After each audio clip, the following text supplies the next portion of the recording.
যুক্তরাষ্ট্রের তৈরি পোশাক ও জুতাসহ কৃষিজাত পণ্যের বড় অংশ আমদানি করে এশিয়া থেকে, যার মধ্যে তালিকায় সবার আগে রয়েছে চীনের নাম, এরপর রয়েছে ভিয়েতনাম, বাংলাদেশ, ইন্ডিয়া ও মালয়েশিয়ার নাম।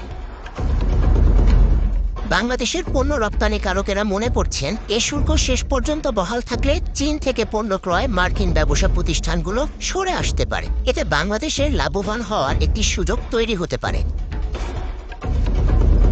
তৈরি পোশাক শিল্পের মালিকদের সংগঠন বিজিএমই এর এক পরিসংখ্যানে দেখা যায়, যুক্তরাষ্ট্রের বাজারে এখন থেকে $2 একটি কটন টি শার্ট চীন থেকে আমদানি হলে মোট শুল্ক দিতে হবে $2.83, যা ভিয়েতনাম ও বাংলাদেশ থেকে পড়বে $0.53। এতে যুক্তরাষ্ট্রের বাংলাদেশে বাণিজ্যের দ্বার আরও প্রশস্ত হবে। 3 মাসের জন্য শুল্ক স্থগিত করায় বাংলাদেশ কিছুটা সময় পেয়েছে যুক্তরাষ্ট্রের সঙ্গে বাণিজ্যিক আলোচনায় বসার। এর মধ্যে বাংলাদেশ যুক্তরাষ্ট্রের সঙ্গে বাণিজ্য, বিনিয়োগ ও সরকারি ক্রয় দ্বিপাক্ষীয় চুক্তি করতে সম্ভব হলে স্বস্তি ফিরতে পারে।